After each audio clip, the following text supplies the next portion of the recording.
9 जून स्वदेश की माटी के महान सपूत भगवान बिरसा मुंडा की पुण्यतिथि है। उनका जन्म तत्कालीन एकीकृत बिहार और वर्तमान झारखंड के रांची जिले में हुआ था। बिरसा की आरंभिक शिक्षा बुर्ज चाईबासा के जर्मन मिशन स्कूल में हुई। 1890 में वे बड़गांव चले गए, जहां वे जमींदारों के संपर्क में आए। बढ़ते मुंडा सरदार आंदोलन को देखते हुए उन्होंने बड़गांव क्षेत्र छोड़ दिया और वन बकायों को रद्द करने की मांग के साथ चाईबासा तक सिरडीगा के रैयतों के मार्च का नेतृत्व किया। 1895 में भगवान बिरसा मुंडा ने अंग्रेजों के खिलाफ अपना आंदोलन शुरू किया। उन्होंने उद्घोष किया कि महारानी विक्टोरिया के शासन का अंत हो चुका है और मुंडा राज शुरू हो गया है। उन्होंने रैयतों को लगान नहीं चुकाने का निर्देश दिया, क्योंकि उनकी जमीन अब मुक्त हो चुकी है।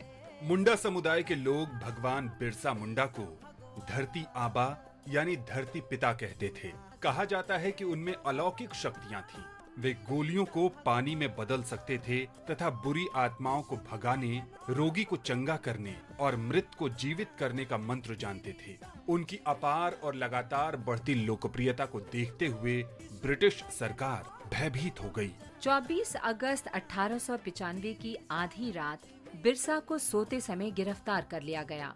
उन्हें 2 वर्ष के कठोर सश्रम कारावास की सजा सुनाई गई। जेल से रिहा होने के बाद भगवान बिरसा मुंडा अपने अनुयायियों के साथ मुंडा अधिकारों के रिकॉर्ड निकालने और बहाल करने की मुहिम में जुट गए। 1899 के अंत तक वे अपने अनुयायियों को प्रेरित और सबल करने के लिए फिर अपनी चमत्कारिक शक्तियों के साथ सामने आए। लंबे समय तक भगवान बिरसा मुंडा की सहयोगी रही सली नाम की एक मुंडा महिला ने जनजातीय महिलाओं को इस आंदोलन से जोड़ने में महत्वपूर्ण भूमिका निभाई।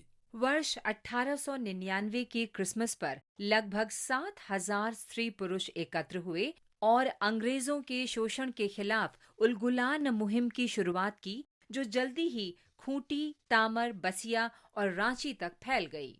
जनवरी 1900 में समूचा मुंडा समुदाय हथियारों से लैस होकर इस क्रांति में कूद पड़ा और प्रशासन की जड़ें हिला दी। बाध्य होकर कमिश्नर को बिरसा को गिरफ्तार करने के लिए भारी इनाम की घोषणा करनी पड़ी। 9 जनवरी 1900 को ब्रिटिश सेना ने डोमबारी के निकट सैल रकाब पहाड़ियों के पास मुंडा योद्धाओं पर हमला कर दिया। बिरसा के अनेक साथी मारे गए। पुलिस ने सघन तलाशी अभियान चलाया और बिरसा के कई साथियों को गिरफ्तार कर लिया। 3 मार्च 1900 की रात चक्रधरपुर में जामकुपई जंगलों में भगवान बिरसा मुंडा को सोते समय गिरफ्तार कर लिया गया। उन्हें कारागार में डाल दिया गया। 1 जून 1900 को डिप्टी कमिश्नर को बताया गया कि भगवान बिरसा मुंडा हैजे की चपेट में आ गए हैं। जेल अधीक्षक कैप्टन A.R. एंडरसन ने उनका इलाज शुरू किया। 7 जून तक बिरसा की हालत में कुछ सुधार हुआ, लेकिन 8 जून को फिर उनकी तबीयत बिगड़ी और 9 जून 1900 को जेल में ही उनका निधन हो गया। बताया गया कि उनके पार्थिव शरीर का अंतिम संस्कार रांची के कोकर में डिस्टली ब्रिज के किनारे कर दिया गया। इस महान क्रांतिकारी को हमारी भावभीनी श्रद्धांजलि। आज हम शहीद हरिकिशन का भी स्मरण कर रहे हैं। उनका जन्म पश्चिमोत्तर सीमांत प्रांत में हुआ था, जो अब पाकिस्तान में है। हरिकिशन ने 1920 के दशक में असहयोग आंदोलन में भाग लिया।